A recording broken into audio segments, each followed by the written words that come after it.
السلام علیکم ورحمۃ اللہ وبرکاتہ۔ الحمد للہ رب العالمین والصلاة والسلام علی سید الانبیاء والمرسلین وعلی آلہ وصحابہ اجمعین، اما بعد۔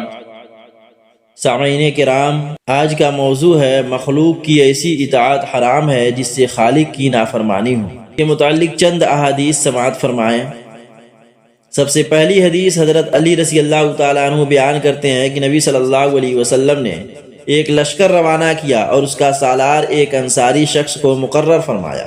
لوگوں کو حکم دیا کہ وہ اس کی اطاعت کریں۔ اتفاق سے اسے کسی بات پر غصہ آیا تو وہ کہنے لگا کہ کیا نبی صلی اللہ علیہ وسلم نے تمہیں میری اطاعت کا حکم نہیں دیا تھا؟ لوگوں نے کہا کیوں نہیں؟ تب اس شخص نے کہا کہ تم سب میرے لیے لکڑیاں جمع کرو۔ انہوں نے لکڑیاں جمع کر دیں۔ اس نے کہا کہ اب آگ سلگاؤ۔ انہوں نے آگ بھی لگائی۔ پھر اس نے کہا کہ اس میں کود جا۔ انہوں نے کود جانے کا ارادہ کیا تو ان میں سے کچھ ایک دوسرے کو روکنے لگے اور انہوں نے کہا کہ ہم اس آگ سے راہ فرار اختیار کر کے تو نبی صلی اللہ علیہ وسلم کے پاس آئے ہیں۔ اسی طرح بحث اور مباحثے میں مشغول رہے کہ آگ بجھ گئی اور اس کا غصہ بھی جاتا رہا۔ پھر جب نبی صلی اللہ علیہ وسلم کو اس واقعے کی اطلاع ملی تو آپ صلی اللہ علیہ وسلم نے فرمایا لو دخلوها ما خرجوا منها الى يوم القیامہ الطاعۃ فی المعروف۔ اگر وہ لوگ اس آگ میں داخل ہو جاتے تو قیامت تک اس سے نہ نکل سکتے، کیونکہ اطاعت اسی کام میں ضروری ہے جو شریعت کے خلاف نہ ہو۔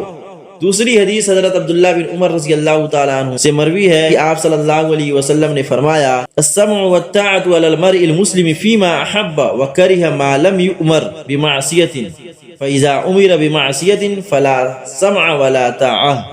ہر مسلمان کے لیے پسندیدہ اور ناپسندیدہ دونوں باتوں میں امیر کی بات سننا اور اس کی اطاعت کرنا ضروری ہے، بشرطے کہ اسے کسی کبیرہ گناہ کا حکم نہ دیا جائے۔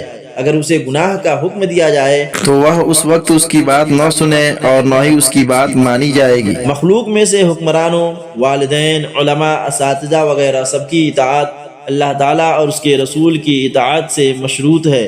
اگر ان کی بات اللہ اور اس کے رسول کی بات سے ٹکراتی ہے تو ان کی اطاعت ناجائز ہوگی۔ تیسری حدیث حضرت عدی بن حاتم رضی اللہ تعالیٰ عنہ بیان کرتے ہیں کہ میں نبی کریم صلی اللہ علیہ وسلم کی خدمت میں اس حالت میں حاضر ہوا کہ میری گردن میں سونے کی سلیب تھی، تو آپ صلی اللہ علیہ وسلم نے فرمایا یا عدی اطرح عنک ھذا الوطن من عنقک، عدی اپنی گردن سے اس بت کو اتار پھینکو۔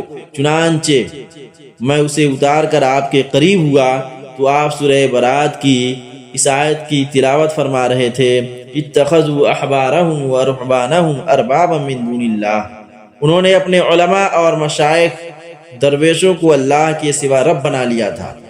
جب آپ تلاوت سے فارغ ہوئے تو میں نے عرض کی کہ ہم ان کی عبادت نہیں کرتے تھے، تو آپ صلی اللہ علیہ وسلم نے فرمایا الیس یحرمون ما احل اللہ فتحرمونہ ویحلون ما حرم اللہ فتستحلونہ۔ کیا وہ اللہ کی حلال کی ہوئی چیزوں کو حرام قرار نہیں دیتے تھے اور پھر تم بھی انہیں حرام سمجھ لیتے تھے؟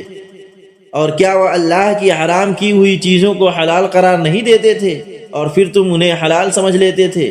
تو میں نے کہا کیوں نہیں، ہم ایسا ہی کرتے تھے۔ تو آپ صلی اللہ علیہ وسلم نے فرمایا فَتِلْكَ عِبَادَتُهُمْ، یہی تو ان کی عبادت کرنا ہے۔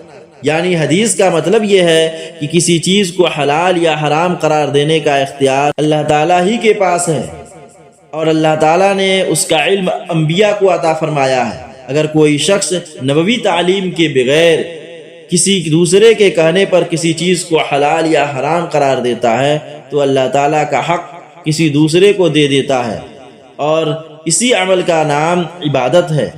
اس لیے اللہ تعالیٰ اور اس کے رسول کے علاوہ کسی کی بلا مشروط اطاعت کو غیر اللہ کی عبادت قرار دیا گیا ہے، جو ہر لحاظ سے شرک ہے۔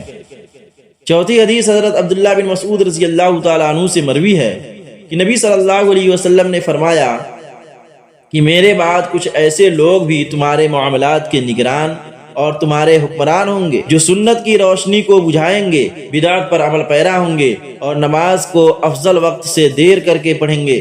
میں نے کہا اللہ کے رسول، اگر میں انہیں پاؤں تو کیا کروں؟ تو آپ صلی اللہ علیہ وسلم نے فرمایا تسألنی یا ابن ام عبد کیف تفعل، لا طاعت لمن عصى اللہ، اے ام عبد کے بیٹے، مجھ سے پوچھتے ہو کہ کیا کرو گے؟